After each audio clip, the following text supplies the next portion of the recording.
Kia ora koutou katoa, ka mihi aroha kia koutou. My name's Nathan Wallis, no Ngāpuhi aho.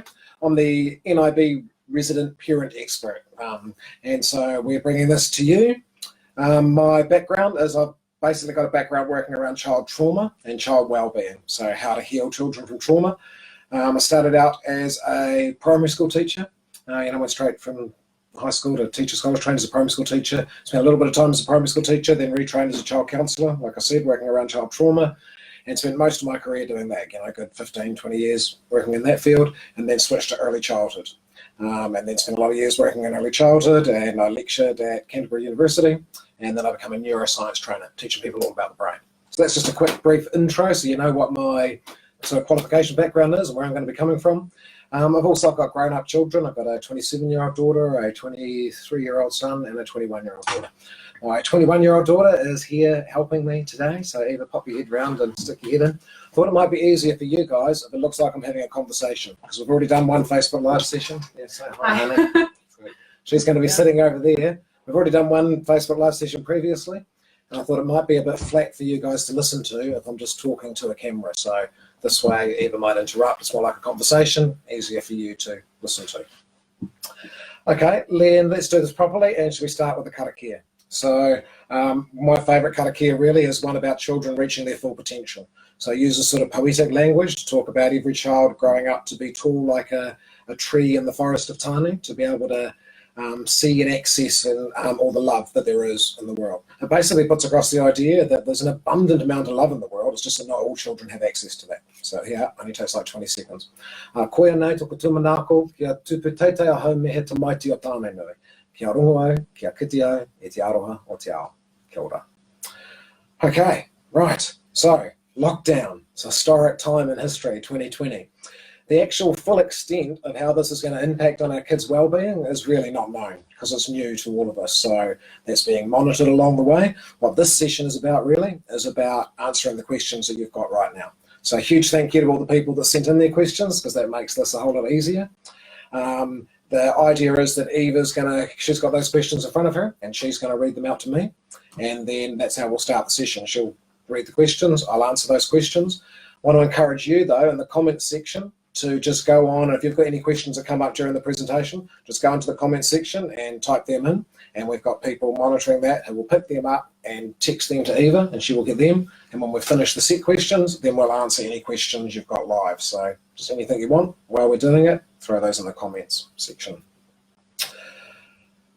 Okay, I think that's covered all of the stuff that we needed to cover. Yep, okay, let's just bowl into it, use your time productively, and get these questions answered to the best of my ability. Go for it, Eva. So the first question comes from Carissa, who asked, how do we settle a child back into their class when we as a parent have to drop them off at the school gate? This is particularly hard for year ones, but I imagine some children will want support by the adult regardless of age. Okay, so the difficulty of transitioning children back to school, especially like she says, year one, the little 5 or 6 year olds, and instead of being able to transition them straight back into the classroom, to have to leave them at the gate. Now that is difficult for you because the young children are faced with an abyss basically. Instead of going from one person to another person, like from parent to teacher, if the child is expected to go from parent into this abyss of the unknown as they walk through the school, and then to their teacher, that can be quite difficult. So you're right to be asking questions about that. I think you're going to find that most schools, especially for the young children, there will be a teacher at the gate, that there'll be some procedure for gathering the children and then transitioning them back in. If not that, they'll make it very, very easy for the children. The teachers are going to be aware that that's an issue, and especially, like you say, for year one children. So I would maybe talk to the teacher about that and say, I think it's going to be a whole lot easier for her to transition if she goes from a person. I know with, health restrictions and stuff, it can't be right there, but, within eyeshot, there's still social distancing. They can go from one person to another person. So talk to the teacher about that, about, is it possible for them to facilitate that? Like I say, I think most teachers, especially in the year one class, will be doing that anyway. There'll be some procedure in place because we just know from normal, when things aren't in lockdown in typical times, that transition is one of those key moments that sets up how well the kid does at school for the rest of the day. And so if I do an intervention with a child that's not doing well at school and is having difficulty with the teacher, one of the first things we will do is to make sure exactly what the question is that Carissa asked, is that how is the child transitioning to school? Are they being dropped off and left to go to an abyss and then find their teacher, or are they going from parent to teacher? Because that sets the day up much, much better. So yeah. Okay, next question. The next question says, due to COVID-19, our finances have changed dramatically and money is going to be tight, especially for the rest of 2020. What's the best way to explain to an 8-year-old and a 15-year-old that many of the nice treats in life are not going to be possible for the next while? Okay, so a lot of people are going to be broke. We've used our resources, our employment's changed, for varying reasons, a lot of people are going to be in the same boat. So finances are really tight. So how do you get what did they say, a 16-year-old and an 8-year-old? 8-year-old and a 15-year-old. 8-year-old and a 15-year-old on board with the fact that they're not going to be able to get a lot of those treats for a long period of time. So yeah, good question, because a lot of people are in the same boat. I think the key to that is involving the kids in the decision making and giving them something to work towards long term. If we can put it across that this year's going to be a bit tight because of the virus and because, we missed some earnings and income, you don't want to freak the kids out, so you want to sort of put it across that, oh, we're going to be fine. We're still going to have a roof over our head and we're still going to eat. It's not, it's not an issue. We're fine, really. But all the extra treats are going to be difficult for a year. So, we need your guys' help and support in that. Ask them, are there any ways that you could think that we could cut expenses in the household? Because your kids might have some ideas themselves about, well, we can save money here and we can save money there. And then the other thing would be to give them a treat to work towards long term. It could be that we've just got to get through this year, but then when we're back in the following year, we're going to work towards a family holiday. Your finances will decide whether that's, 20 kilometres down the road or whether that's the Rarotonga. But I think just the point of giving them something to work towards in the future and including them in that decision-making process, because they're old enough, they're different ages, so they might be included to different degrees. But I think including the kids in that decision and making it feel like it's something we're all doing together will go a long way to help the kids. You could also, I'd say, find out what are other treats to them. Sometimes kids like things that are not that expensive, so switch those treats. I know my kids really like it when I bake. They're constantly on my case to bake things all the time. And I used to do it a lot when they were little kids, and I really can't be bothered most of the time when they ask me to do it. But actually, they value that, way more than lots of expensive treats. So think about what are little, it doesn't have to be things you're giving the kids. They can be little acts of service like that, like doing the baking for them. Spending time with just them doing stuff that they like to do. If the kid's always on at you about that fishing trip you went on, then make a reward like that that gives you time that doesn't actually cost money. Yeah, just have to think outside the square. Because you think, oh, they don't like anything that doesn't cost money, but if you think about it, generally there is something that they like. It could just be you playing their Minecraft with them or whatever it is, but give them something that they value. Cherie said, hi Nathan, would love for you to answer, how do you help a child 8 years old who won't try things because they're too hard and because they aren't very good at handling getting angry and frustrated when they can't do something right in their own eyes? Okay, so you've got an 8-year-old who the parent's worried basically isn't persevering or doesn't want to try new things because they're too hard. And they're getting angry and frustrated. Oh, they're very quick to get angry and frustrated. So yeah, that's a good question. So how much science do you want? There's this thing inside your system that connects your brain, your heart, and your stomach called the vagus nerve. It's not Vegas like Las Vegas, it's Vegas as in V-A-G-U-S. But your vagus tone sort of determines how quickly you can calm down. So the way I normally explain it to parents is to think of your vagal nerve as being like, what's the way of saying this?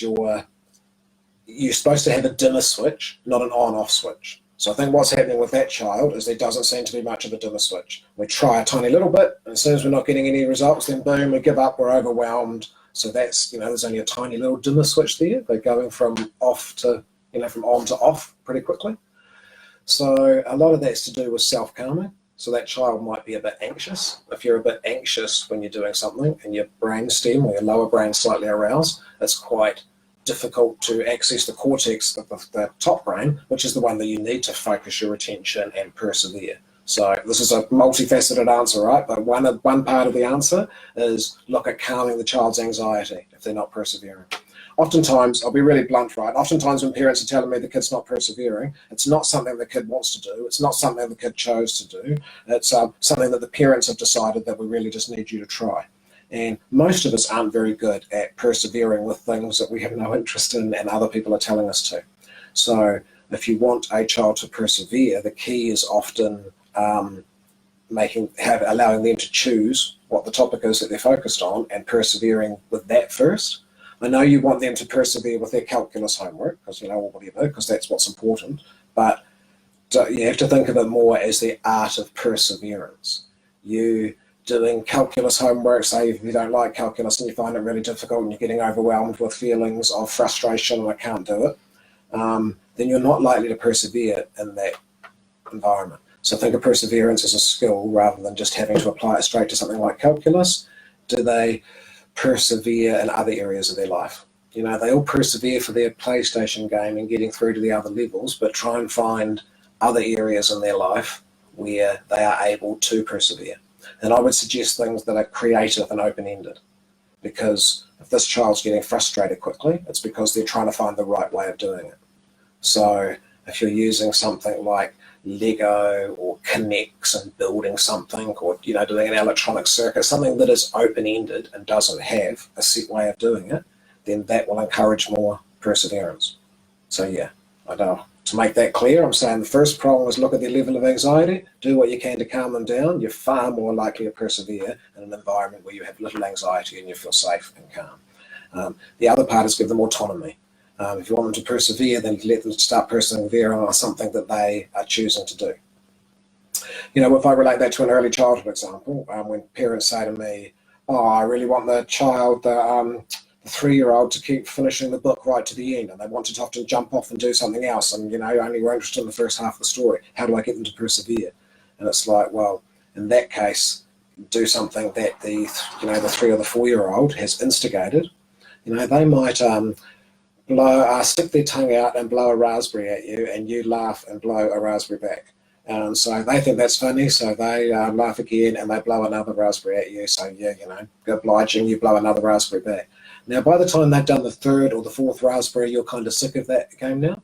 But the child doesn't get sick of that very quickly. They'll keep doing it. So looking at perseverance with a young child, actually, if we persevere in those situations and you do the 30 blowing raspberries back to each other, I know that might seem as a waste of time to the parent because blowing raspberries, what is that achieving? But that child is keeping their attention on something for a long, extended period of time, and they're persevering. They're focusing their attention for longer periods of time, and that's what perseverance is. So yeah, get them doing on stuff they enjoy first, and then stuff that's only a little bit challenging. If this child is getting overwhelmed straight away, that suggests that maybe the stuff they're doing is what a teacher would call slightly outside their zone of proximal development. It might just be too difficult for them. You have to find that right zone where it isn't too easy. If they're getting it 100% of the time, 100% correct, it's probably not challenging enough. Once you sort of drop below 80% success, you start to get feelings of failure and I can't do it and it's too hard. So yeah, you want to pick something that he's probably going to have about 80% success in. So you still get the feelings of success as you're moving along and you're mastering most of it at 80%, but you're still being challenged significantly. And that's easier to persevere when you're getting 80%. As soon as you start getting 70, 60, 50, 40, your perseverance is going to go out the window. So yeah, I hope you got some clarity in that. Lower their anxiety, get them to persevere on other stuff, and give them open-ended creative things that don't have right and wrong answers. That's why I say Lego and any sort of creative project. If they're an older kid with a phone, getting them to make a 10-minute long movie. There's lots of little competitions online for movie making and stuff. Get them involved in something creative that doesn't have a right or wrong outcome, but get them to persevere with that and encourage them to follow through. Then eventually that perseverance will turn into applying to the things that they don't want to do. So Ashley had a similar question, but for older children. Yep. Hi, how as parents can we motivate our preteens to persevere when something is hard? We're finding his usual can-do and give everything a go attitude is no longer. Lately, he seems to give up easily when anything becomes remotely challenging. Okay, so that sounds like an adolescent question, isn't it? Preteen. Yeah, preteen. We're coming into adolescence, puberty, adolescence, and they He's previously had a can-do attitude, so he seemed to have had that disposition of persevering through difficulty. And now they're entering into adolescence. The first thing that comes into my mind really is probably I wouldn't be too worried about that kid, because if they were able to have a can-do attitude before they sort of hit puberty and adolescence, that will probably come back again. What you're seeing is probably just the shutting down of that frontal cortex that happens during adolescence. It's a natural part of development, but that puts the child, the teenager, firmly into their emotional brain. So things like persevering, having empathy for others, understanding consequences, those things go backwards a little bit in the teen years as that part of their brain shuts for renovations, and that's what adolescence is. So part of my answer is some of that might just be normal. And I, as a parent, now that my kids are grown up, I think parents spend a lot of time stressing about their kids' work habit during adolescence. What the research finds and what experience tells us is that your kid's work ethic is set before 11. It's not set during adolescence. Habits they're going to have as an adult tend to be set during adolescence, but work habit and ethics, a simple way of saying this is you've got the first 1,000 days of their life to build their brain of your child. You've got until they're 11 to influence their character traits. And then after that, you've just got to live with them.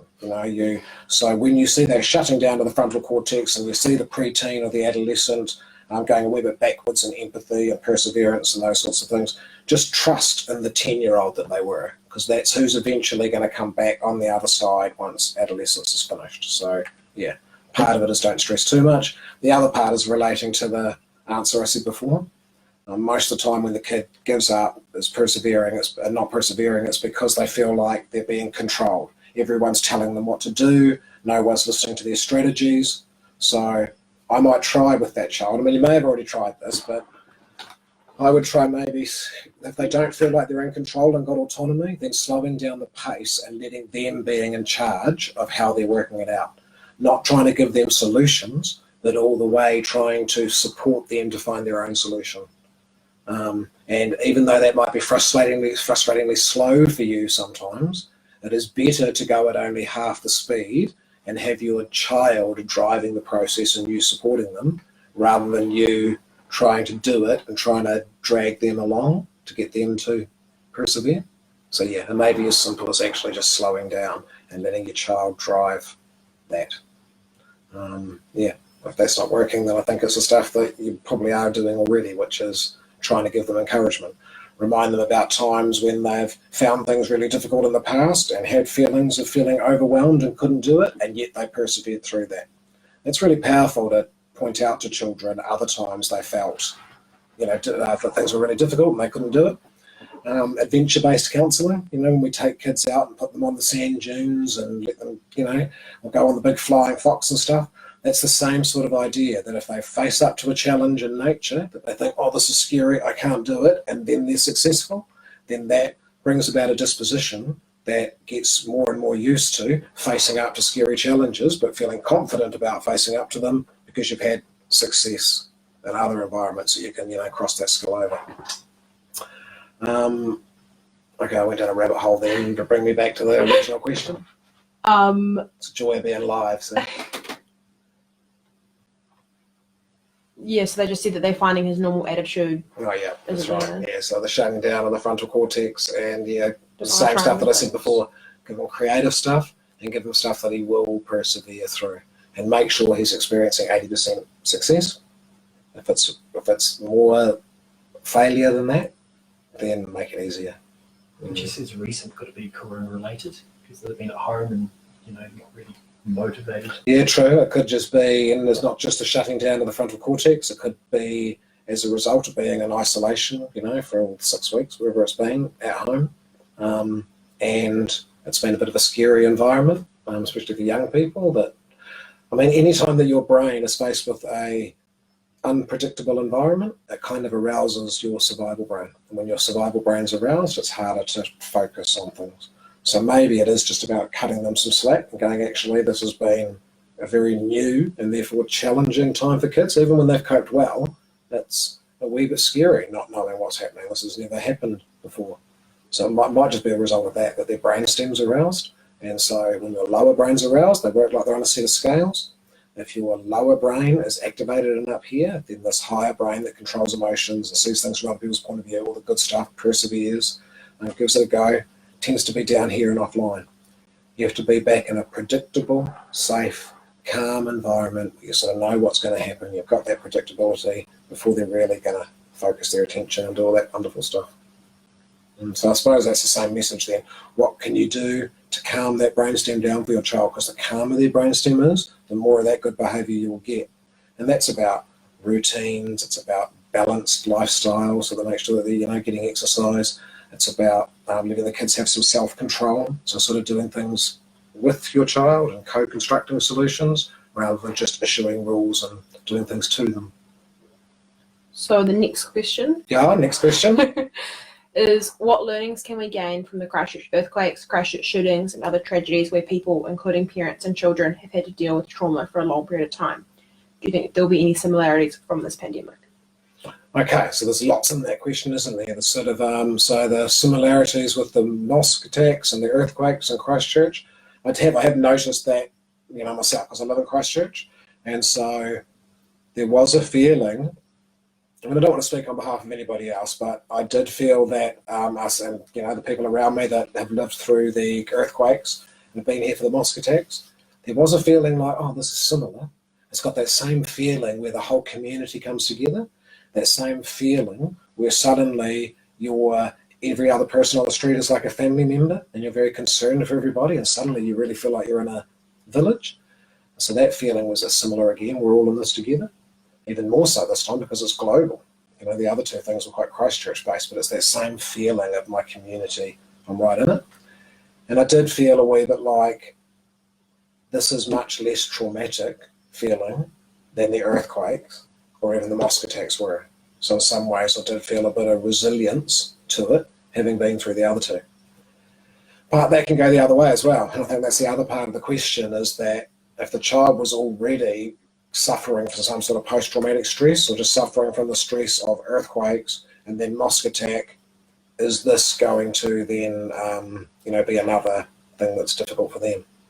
And really the answer to that is it depends. It depends how resilient they are and how many resiliencies they have in their life. The quickest way I can explain that really is I've often talked about risk and resilience. So I'm using my hands as a spectrum, right?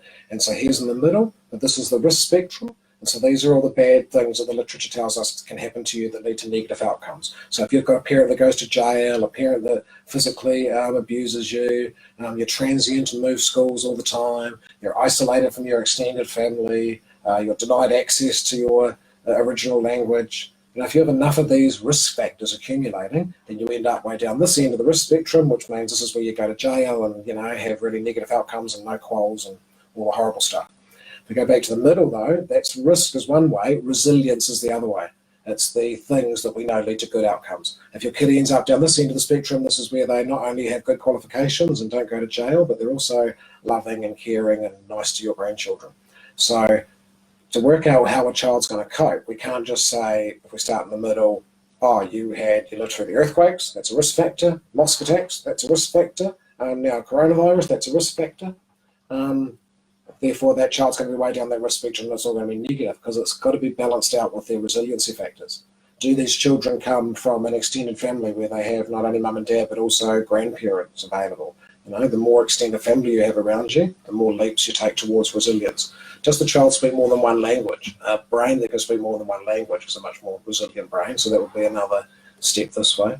It's the parents are involved in parent education. So if you're a parent watching this, you're involved in parent education, so your kids get another step that way.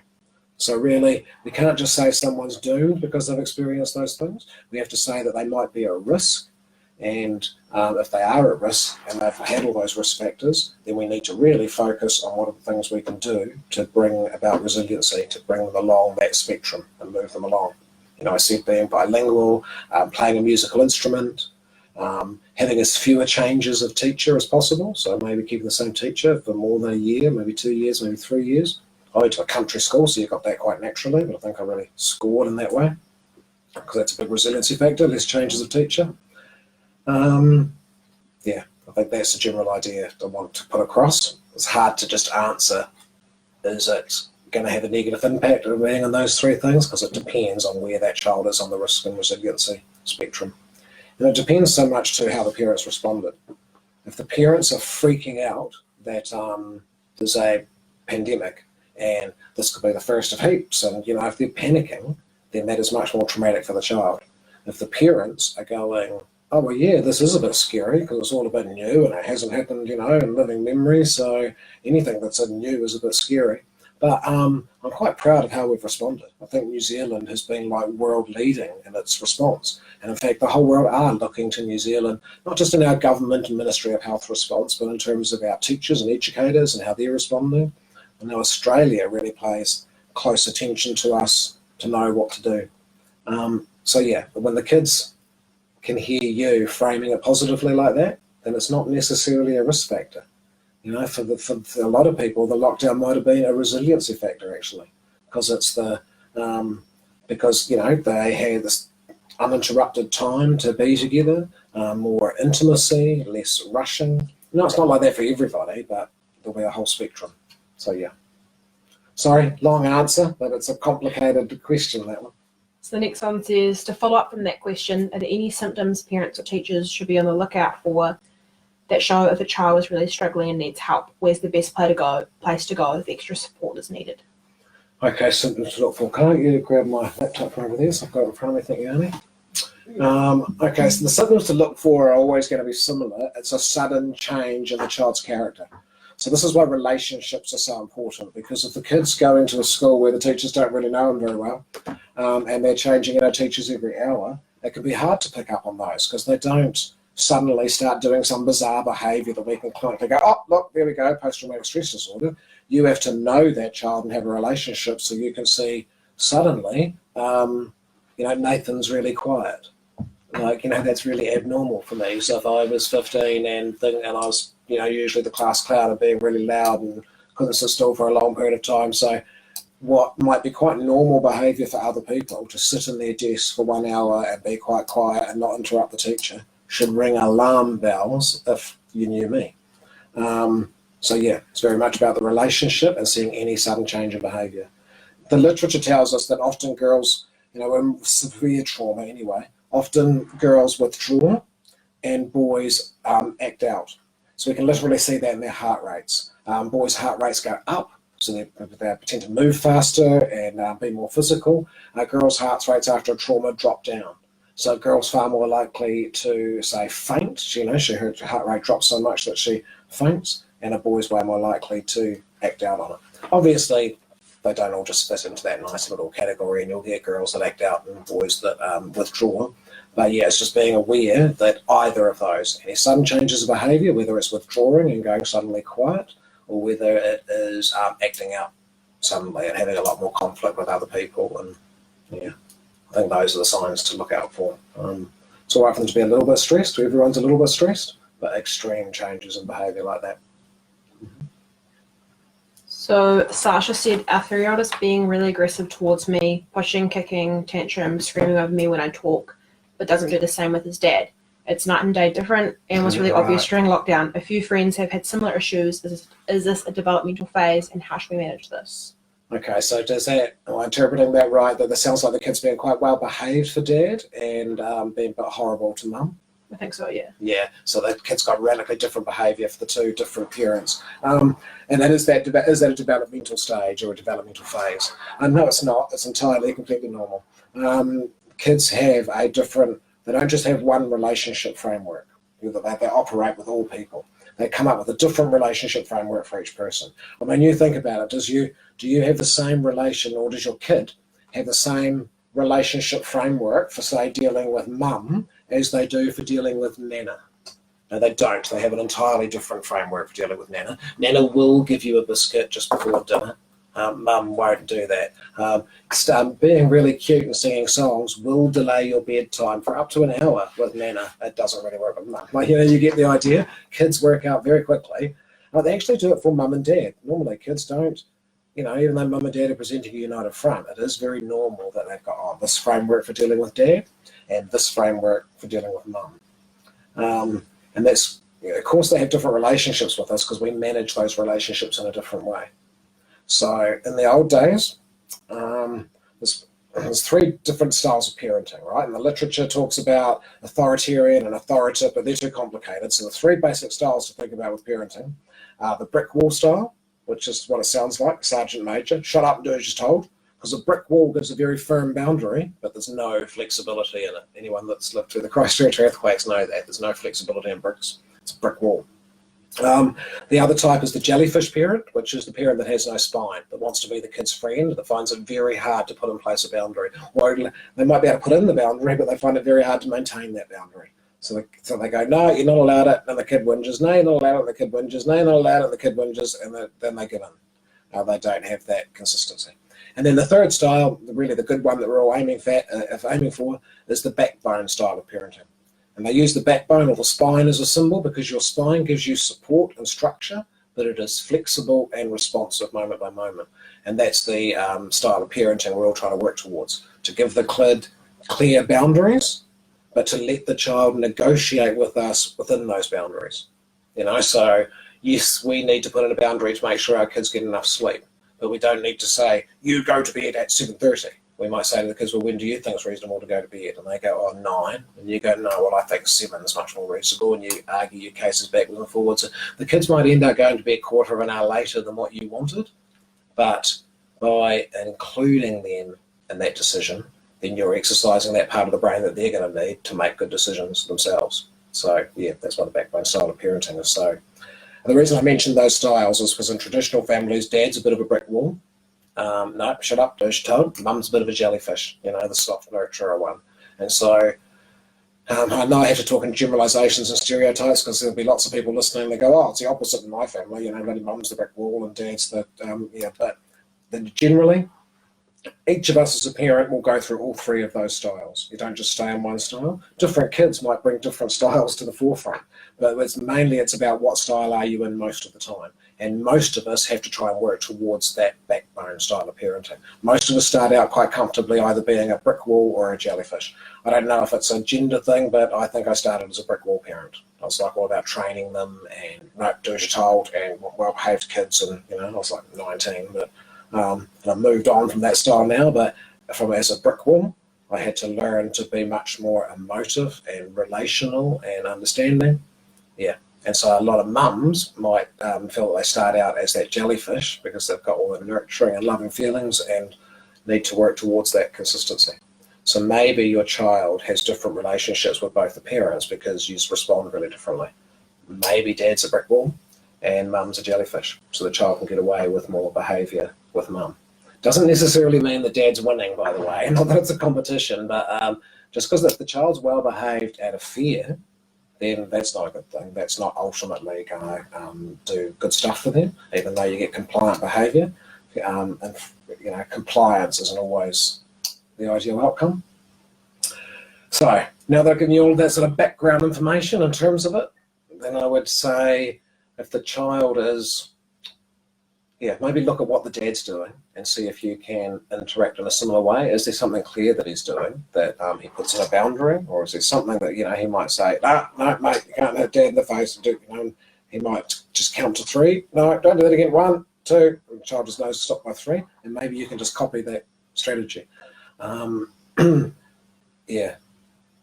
Otherwise, I think if he's rather than focus on how he is with his dad and how he is with you, maybe just forget about how he is with his dad and let dad and them manage their own relationship, and you just look at it as, well, I've got a problem with my interaction with him because he's being very, he's hitting me, he's being very rude, and then address that rather than being in, rather than being in competition with the father.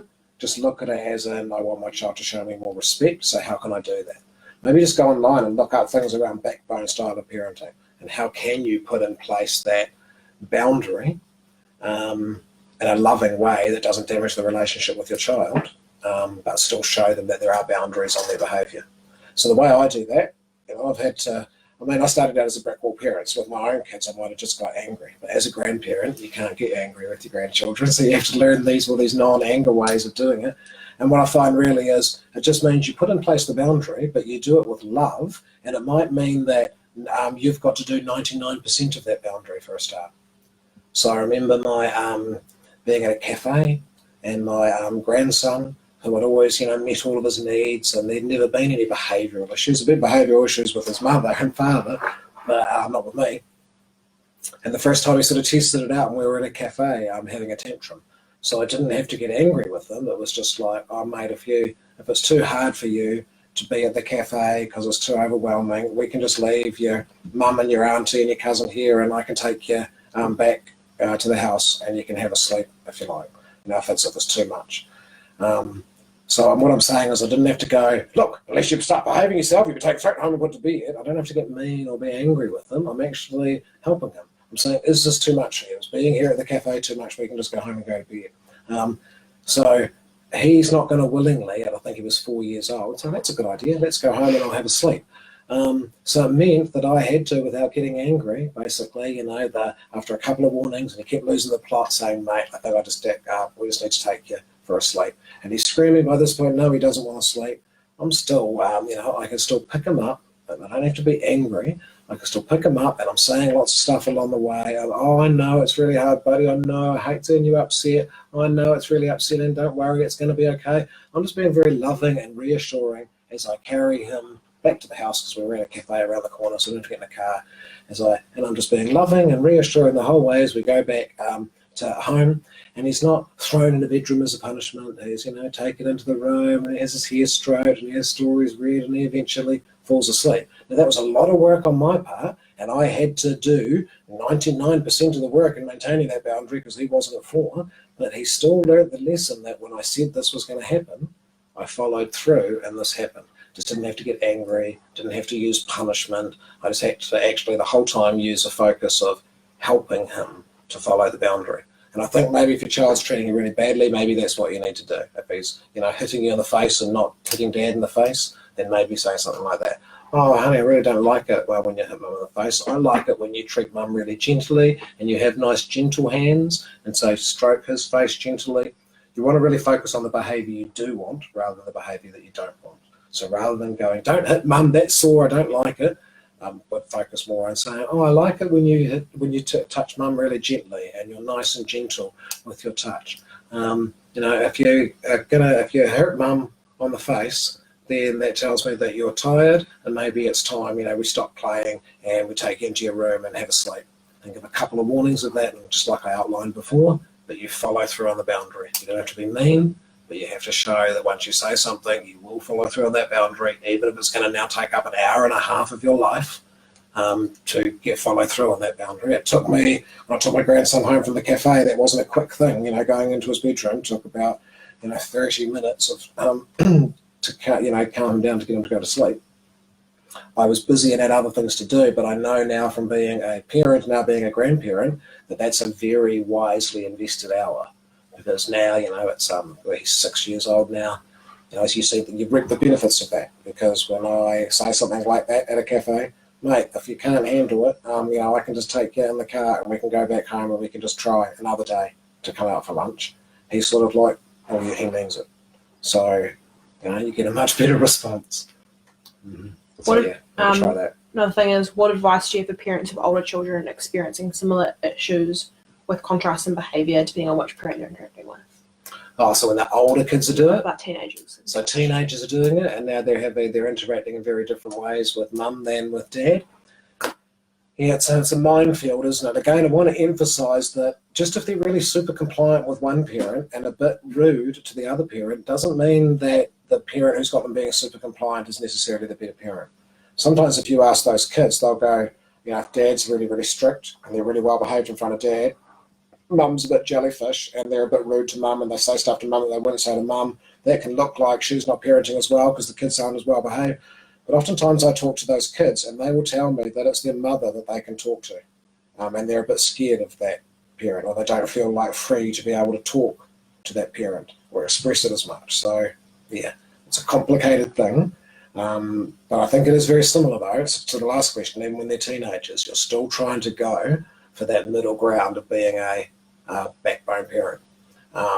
So yeah, focus less on how they're treating the other parent, unless you can look at it to copy ways, to think, oh, this is what they're doing, that's creating it better. maybe don't focus so much on the other parent, but focus on your relationship with them. If they're not treating you respectfully, I don't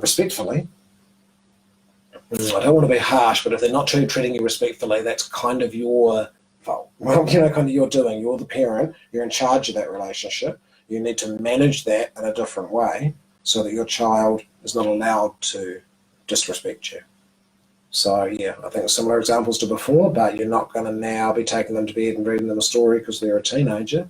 It would, with mum and dad there, I think it would be putting up a professional, united front and just letting them know there's some clear boundaries on behaviour. And I mean, as a teenager, I remember talking to my son about now that you've hit adolescence and your sister's hitting adolescence, you're not allowed to beat her up anymore.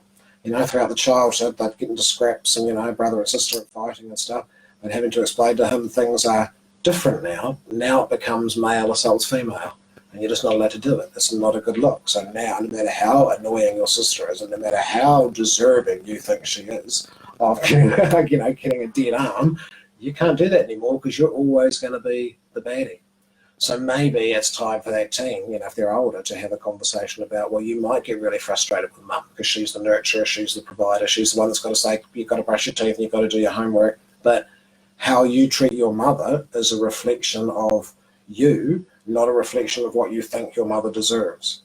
So yeah, I would just sit the kid down and let them know there's certain boundaries and how you treat mum that you're not allowed to cross. And when you cross those, we're not going to give negative punitive consequences, but we're certainly going to realise that we haven't taught our son appropriately how to respect women and how to respect his mother. So that's going to be our focus for the next year, because it's really important that you learn that. So you sort of, it's like if you can't, it's like saying to the kid, I don't want to sound punitive because it's supposed to be helpful, but basically, if you can't treat your mother nicely of your own accord and you can't manage that, well, then we're going to have to help you to do that. So we're going to put in boundaries to say, okay, you're allowed to do this, but you're not allowed to do this. And when you cross this boundary, you'll be given one warning, and when you don't follow that warning, and you then continue to speak to your mother disrespectfully, then we're going to have to look at ways as a family that we can come together to help you and teach you and give you the skill set you need to know how to manage your relationship with your mother better. It's not about punishing them, it's more about let's go into therapy. The kid will rather you punish them than say, let's go into communication therapy to see how we should communicate better with each other. I think it's still that same thing about focus on the positive and focus on what you want them to do and focus on the fact that it's your job to teach them that. You don't punish them for not speaking respectfully. You teach them how to speak respectfully. You put in a boundary that means that they don't have a lot of choice about it. With all those boundaries, though, they're always, especially with teenagers, but with all kids, it's always about co-constructing those boundaries. The Dunedin multidisciplinary study here in New Zealand, that famous one, that's really famous internationally. And one of the things that's probably the main thing that it's really famous for is that it taught us that out of all the different things that we measure in our children to determine how well they do as adults, which ones go to prison and which ones don't, which ones get highly qualified and which ones don't, what are all the things that impact on that? Because there's things like how rich the parents are, how qualified the parents are, how good the school is, how qualified the teachers are, how large the classroom is. Like, there's 1,000 things that affect that, and research measures all of them. What the Dunedin multidisciplinary study showed us was that the number one factor that's more important than any other single factor, if you had to choose one that's at the top of the list, the single thing that determines how successful your kid is more than anything else, and it's self-control. And self-control is basically the ability to do the things you don't really want to do. Going to the gym is self-control. Getting out of bed when the alarm goes off and you really don't want to is self-control. Making your bed when you really don't have to is self-control. Restricting your diet if you're overweight is self-control. Increasing your calories if you're underweight is self-control. So much of life is around self-control.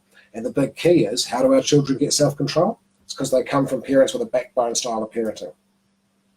If we just say, shut up and do as you're told, because I said, Sergeant Major, those kids don't have to learn any self-control because they're being controlled by somebody else. Generally, what you get with those kids is someone who's really good in front of their parent and then really horrible when the parent goes, because the kid doesn't have any internal motives of self-control, of controlling themselves. They're controlled because there's scary parents there.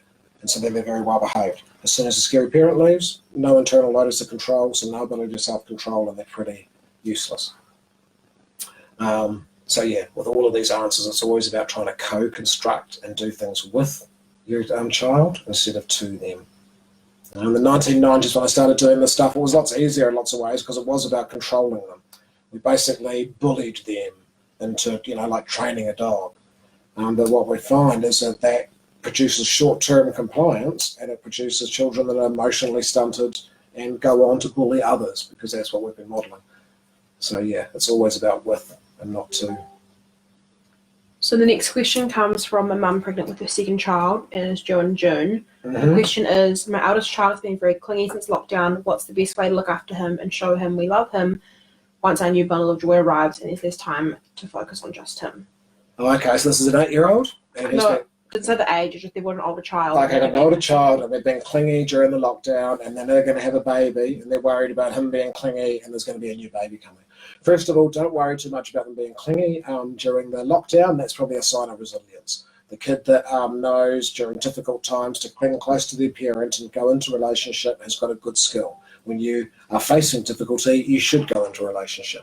So I wouldn't view it as being clingy, as your child is emotionally intelligent and knows what the safe thing is for them to do, which is to stay close to their parent. It's the opposite to what, the mother-in-law or whatever might tell you to do, because you don't produce a hard, staunch child by saying, oh, harden up, you'll be fine, just go to your own room.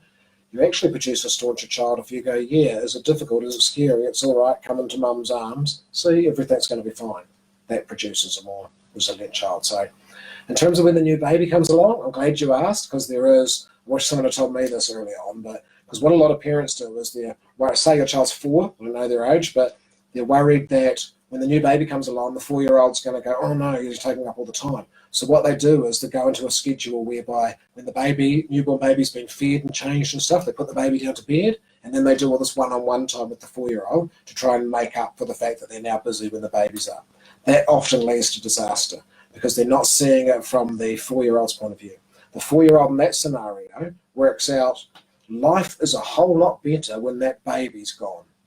When that baby's gone and they're not here and they're not around, I get full attention, my parents are playing with me. As soon as that baby comes, they're not available. It sets up for sibling rivalry. They don't want the baby around. It seems counterintuitive, but what's going to set up a much better relationship and is going to be much better for your well-being is to do the opposite to that. Set up your one-on-one when you're going to do this puzzle or this Play-Doh or this, not a puzzle because that's closed, let's go Play-Doh or Lego open-ended activity with your 4-year-old, and you're going to devote yourself to playing with them for 20 minutes.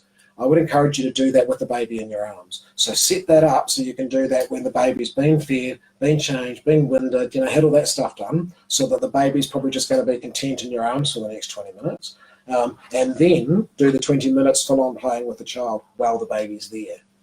Now, when the baby goes down for a nap, at some point, if it's safe, you set the 4-year-old up now to go, well, here's your blocks, here's your drink and your snack. You're like, mum's going to be right here on the couch when I'm going to be resting. While the baby's resting, I'm going to have a rest as well. So I'd like you to just to play by yourself for 20 minutes.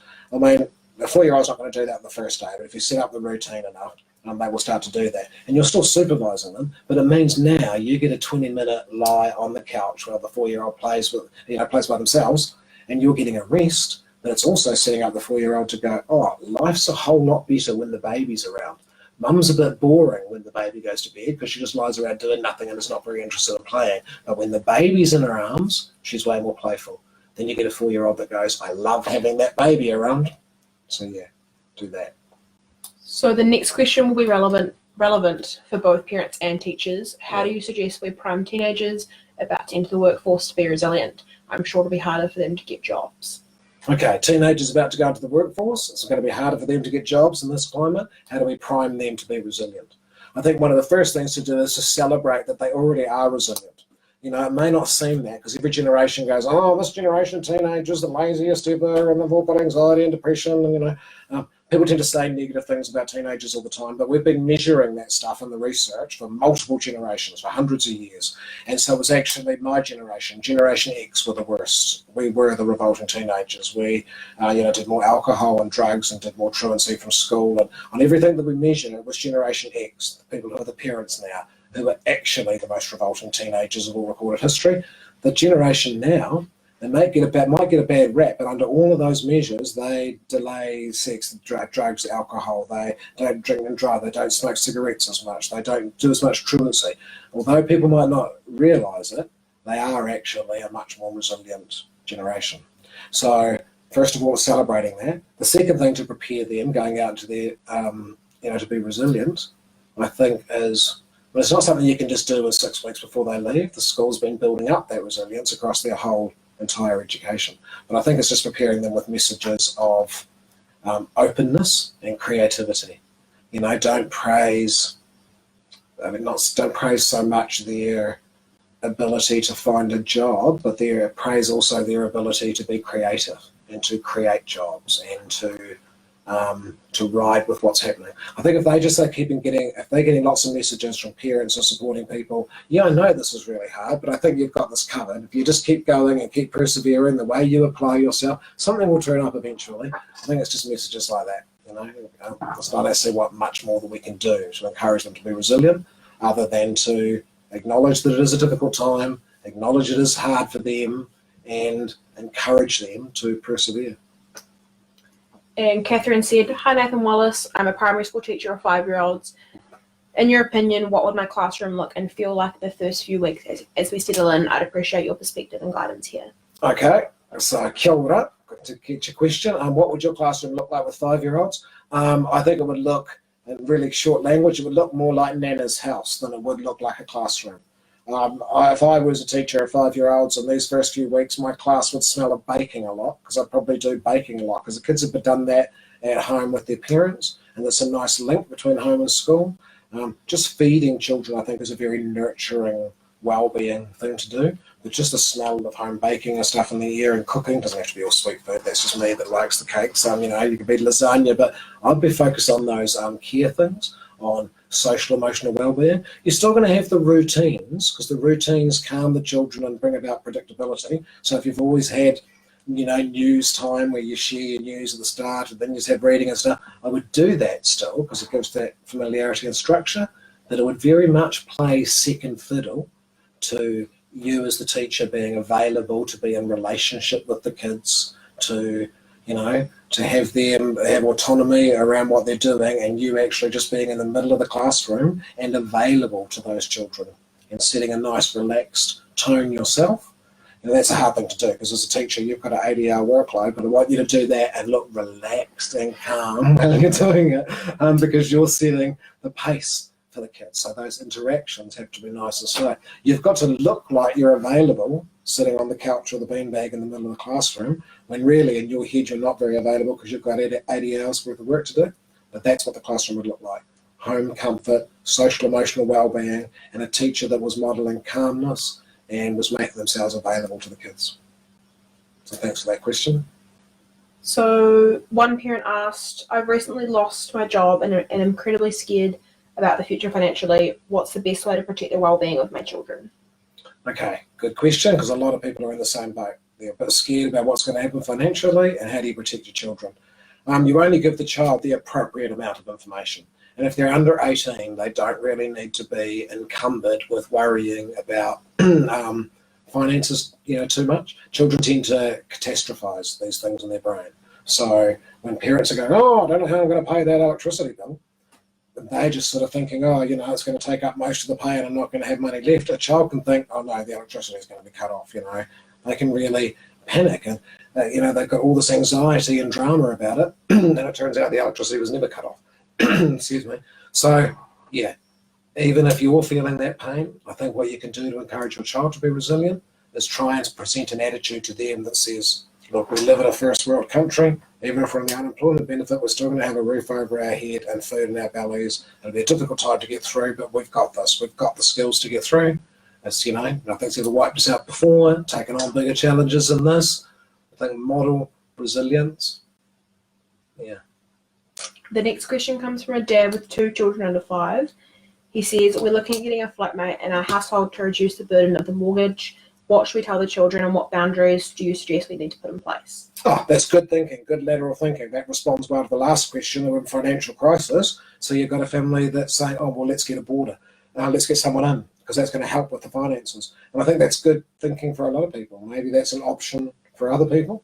But I'm so glad you asked about the boundaries and how that is for your children. I think for your children, you have to give very clear boundaries about what authority role they have. Because it can be very unsafe for children if just every adult has to be blindly obeyed because they're an adult. Then that sets the kids up to be really unsafe, having to do everything every adult tells them. So I would have it very clearly in your kid's mind what level of authority this person has in the house, So if they're a boarder, because it could end out that it's one of your best mates and they're like an uncle to the kid, and then that's going to be a different boundary. But I still wouldn't encourage them to be the third parent. You've got to keep that, parenting separate. But they could be a total stranger who comes in, so the kids have to know you have to be polite, but no, you don't. If you are unsure about anything they say to you or ask you to do, if you don't feel good about it, no, you don't have to do it. You just have to come and talk to me about it. Give clear boundaries. The other physical boundary I'd give with giving a boarder in the house is I would have a conversation with that boarder that says, in order for the kids to have a place they can go where they feel completely safe, we have to make that their bedroom. So you're free to go into, the other rooms in the house, but actually the kids' bedroom is 100% never go into zone. So we just need you to understand that that's the kids' space where they can go, where, no other adult comes in. So there should never be any reason why you're in their bedroom. And if there's ever any reason why you do need to go into their bedroom, then you need to come and ask us, because it'll be a real violation if we find you in their room. No excuse will be accepted. And I think that gives the kids a safe zone. So what level of authority they have, and give them a safe zone. I had foster children when my kids were growing up, and I was, a child trauma counsellor, and 65% of the trauma that you deal with is sexual abuse. So you become hyper aware of sexual abuse. So I had a house that, and I'm not dealing with children that come from traumatised backgrounds, and luckily this didn't happen, but I had to think about it as a parent. The layout of the house at that time meant that I could say the foster children, the older teenage children, were not allowed upstairs, and the two young children, because the way upstairs there was a bathroom up there for the young kids and 2 bedrooms. There was already all the lounges, a kitchen, the teenagers' bathroom, or there was actually no reason why the foster children had to go upstairs. So it was like actually all of upstairs is for the little kids, just like in an early childhood centre, how we have the infants and toddlers who are a bit young and vulnerable, and we have a space that's separate so they're safe to retreat to. The infants and toddlers might go out and play with the big kids in the playground, but they can run back to their safe place of infant and toddlers where they're not going to be trampled. So I wanted my kids to have that as the upstairs. It also meant that much harder if any of those children that I brought into my home from traumatised backgrounds, if they had been predatory in any way, and much harder for them to do that when they can't be in a whole area of the house. So these are just the live questions now. Okay, yep. I got through the tower questions, and how are we going for time? That's pretty good. 8:30 on the dot. 8:30 on the dot. We're supposed to finish quick. How many questions I got? Tony said some tips on how to manage sibling rivalry would be helpful. My girls 5 and 8 are great mates, but lockdown has put a spotlight on some personality differences, which seem to be a sticking point. Rather hoping they go away, but would prefer to address them. Okay. End with a really hard question. Sibling rivalry is difficult, and to be honest, I think I had it worse than whole lots of parents. My youngest 2, just this one, and her brother, fought so much. It was like embarrassing that I work around parent and child wellbeing, and then I've got these 2 kids that are at each other's throats the whole time. So I wish I knew a really good answer to tell you, because I tried everything. I had to end out basically just giving them individual space and zones, if we were home during the holidays or something, it's like, okay, right, I spent years trying to avoid doing this because I wanted them to work it out, but eventually it just got to, okay, you've got the lounge for these first 2 hours, and you can have the kitchen and the games room, but you're not allowed in there, you can do your creative stuff there, and actually giving them zones in the house, and then just having practice times of them coming together. So it might just be that they were together at meals and I was there, and I could manage it and try for the 20 minutes that we're having a meal to try and give them a little island where they had 20 minutes where they were actually positive with each other. But often that was too much. 20 minutes was too much for them to achieve. All I can say really is that now that they're 23 and 21, they quite like each other. You would never have guessed that was going. I would never have thought it was going to happen. But yeah, it does tend to iron out. So yeah, sorry, I wish I could give you a better answer. but still working on that one. Yeah. Sarah said, how can I help my primary age tamariki cope going back to school 9 to 3, 5 days a week? They're cranky and emotional and it's only day 2. Thank you. Okay, so how can I help my kids? Sorry, say that again? Help primary school age children going back to school from 9 to 3. Okay. 5 How do we days a help week. them for that 5 days a week? Yeah. Yeah. How do we help them get ready to go back 9 to 3, 5 days a week? I think remind them that it's going back to normal, that it's what they used to do. I think if the kid's having a bit of anxiety about that, it might be a little bit controversial, but I personally would not, if my kid was anxious, I think send them into an environment where they're going to be anxious for 6 hours is just going to really trigger the anxiety. So if my kid's showing a lot of anxiety, I might give them the option of, well, maybe if it's the first day, maybe you just go to morning tea time. I'll come and check on you at morning tea time, and if it's too much and, you feel like, oh, that's enough, then, we can just go home on that first day, and then maybe you go to lunchtime the next day. I know we can't all do that every time, but what I'm saying is just pushing them into it if they're really showing signs of anxiety is not necessarily the right thing either. But a lot of us don't have the choice, so I would, because we just have to. So I would reassure them that everybody's in the same boat and that lots of other people are feeling anxious and that the teachers are going to be ready for that and they're going to be doing stuff to help them. Remind them of other times when things felt really anxious and they didn't feel like they could do it and yet they were successful. Maybe that's just the first day of school or the first day of high school. They would have been nervous about going and being in a different environment and it's all new, but actually then it turned out to be easy and they were fine. Remind them of their successes. So that'll... What about what you said about breaking it down to steps? Oh yeah, if the child's got a good idea, if the child's got lots of anxiety, predictability helps to calm anxiety. So maybe letting your child know in as much detail what is going to happen when they go to school. So rather than just going, oh no, you're going back, it'll be fine. I say, no, we're going to be driving you to the gate and we drop you off at the gate and then, the teacher is going to be waiting at the gate and then you all go together to your classroom and then the teacher's going to tell you what's going to be happening for the rest of the day and what's expected of you, and even them just knowing those 4 or 5 steps can be enough to calm them down. You're breaking it into steps. If they need more predictability, ring your teacher, talk to your teacher, find out what is going to happen. Look at the notices the teacher sent out, the emails, because that might tell you exactly what's going to happen so you can break it into steps with the child. Okay, last question is from Rebecca. Okay. She says that her 4-year-old daughter has become scared to go to different areas of the house or outside on her own since lockdown. She also wakes up in the night saying she's scared and doesn't know why. How can I help her go back to her normal, happy self? Okay, so it's normal for your 4-year-old to regress a wee bit like that. And she's got areas of the house that she's going to. 4 is an interesting age because around 3 or 4, developmentally, you're sort of learning how to deal with fear. So it is usual that children have irrational fears around 3 or 4. And that suddenly being scared of certain parts of the house and stuff can be actually just her learning about how do you cope with fear. So again, support her through it. Don't try and hurry her. You've really just got to support her to do a little bit more risk taking each time. So if there's certain areas of the house that she doesn't want to go to, then you don't say, oh, don't be silly, and push her into that area. You might go, oh, okay, so you don't feel comfortable going over there. You tell me, when do you start to feel uncomfortable? Oh, okay, you start to feel uncomfortable here? Okay, so we won't get that close then. Why don't we just sit here? And then you set up some Lego and you do some things right there beside it where the child's still comfortable, but it's close to the place that they were uncomfortable with. And as they, get into playing in that spot, it may just, extend into that spot, and then they find that spot of the house is now replaced with good memories. So you slowly, step by step, help her build up that resilience again. The trick is, I know it's frustrating, but the trick is not to try and hurry them to do it. You'll actually have a more resilient child if you do it the long, slow way, like I just outlined. Think of it like if you were trying to encourage someone to take up skydiving for the rest of their life. If you take them up on the plane and go, don't be silly, and push them out, they're probably never ever going to go skydiving again.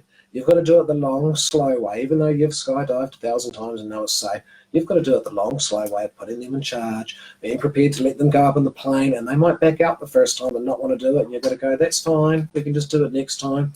You might have to go up 3 or 4 times before the person finally jumps out of the plane, but there's way more chance they will take up, jumping out of planes than if you pushed them. So it's not about fast efficiency, it's about guiding her and, taking some time. Okay, you better wrap it up. We went over time. Okay, took those. Yeah, so just reminding everybody really. Thank you all for joining. yeah, I hope some of that was helpful. Remember that we're all going through this together, so stay connected. If you are experiencing any severe symptoms, if you're not coping, then don't be afraid to ask for help. An intelligent, resilient person knows when to ask for help. So if you've got any questions again like that, worried about mental health, then I do encourage you to contact your doctor. Okay, and the last message I want to leave you with really is that when we're looking after our kids' well-being, it is just like the old air hostess thing. You have to look after your own well-being in order to look after the child. So take some time to look after yourself, make sure you've got a balanced lifestyle, and that you're okay too, because that's a big part of helping others. Okay, yeah, if you want any other, I've got lots of stuff going on my YouTube channel, so just go to, Nathan Wallis on YouTube, and there's lots of other supporting documents there. There's the NIB page. They have lots of tips and strategies on there around managing all of these things, so check both of them out for extra feedback and resources. Again, thanks for your support, everybody. Kia ora. Ka kite. Thanks to my daughter. Thanks, honey.